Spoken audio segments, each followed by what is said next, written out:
Fate of RBC and hemoglobin. At the end of lifespan, RBCs they become senile and they are destroyed by the tissue macrophage system present in all tissues of the body, but spleen is the main site of RBC destruction. So hemoglobin, it is released from the RBC. It splits into hemoglobin. The globin is broken into amino acids, and these amino acids will be utilized for protein synthesis. Next, this iron is released into the plasma and it is transported by the transferrin to storage sites, and then later it is utilized by the body for the synthesis of new hemoglobin. The porphyrin ring of heme gets converted into biliverdin and the molecule of carbon monoxide is released. This biliverdin gets reduced to form bilirubin, which is released into the plasma. This bilirubin is unconjugated and water insoluble. Hence, it is carried by the plasma in combination with albumin. Now,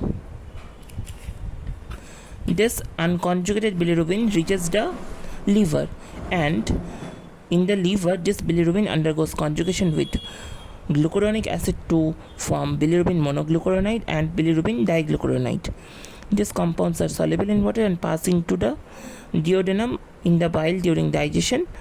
In the intestine, by bacterial degradation, bilirubin is converted into colorless compound called stercobilinogen or urobilinogen.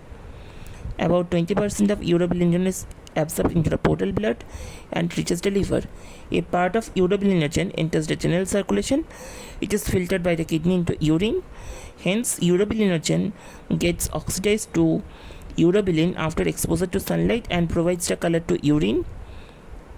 Stercobilinogen will be excreted into the feces. It may get oxidized into stercobilin, and the brown color of the feces is due to the presence of stercobilin and stercobilinogen. Now, jaundice.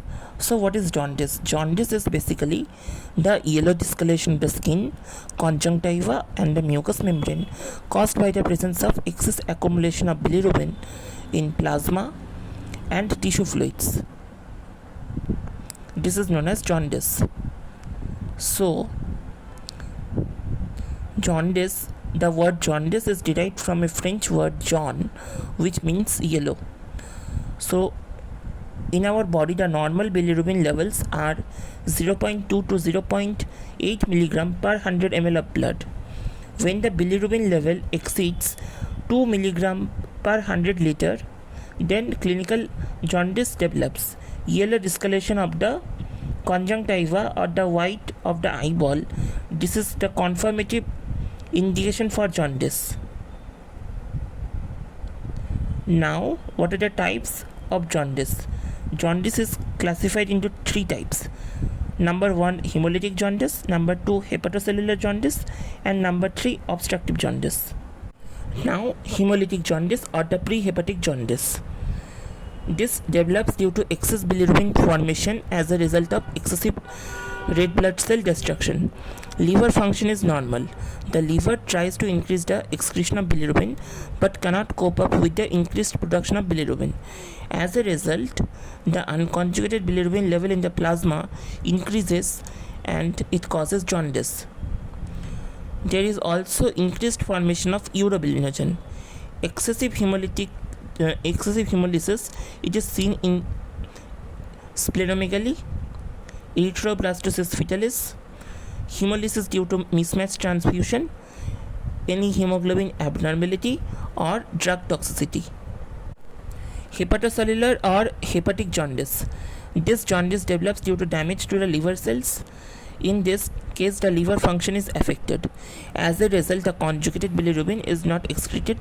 Hence, there is increase in both conjugated and unconjugated plasma bilirubin levels.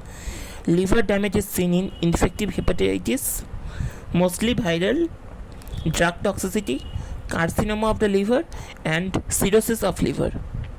Obstructive jaundice. This develops due to obstruction to the bile flow at any level of the biliary system. Obstruction may be present inside the liver or outside the liver. Due to obstruction, bile cannot enter the small intestine. So bile salts and the bile pigments enter the circulation and later they are excreted into the urine. There is an increase in the conjugated bilirubin level in the plasma. This type of jaundice is seen in obstruction of bile duct by gallstones, carcinoma of the pancreas which grows into the bile ducts and blocks them. Vandenberg reaction. Vandenberg reagent, it is a mixture of equal volumes of sulfonilic acid and sodium nitrate. The principle of the reaction is that sulfonilic acid of the above mixture reacts with bilirubin to form purple colored azobilirubin. Direct reaction.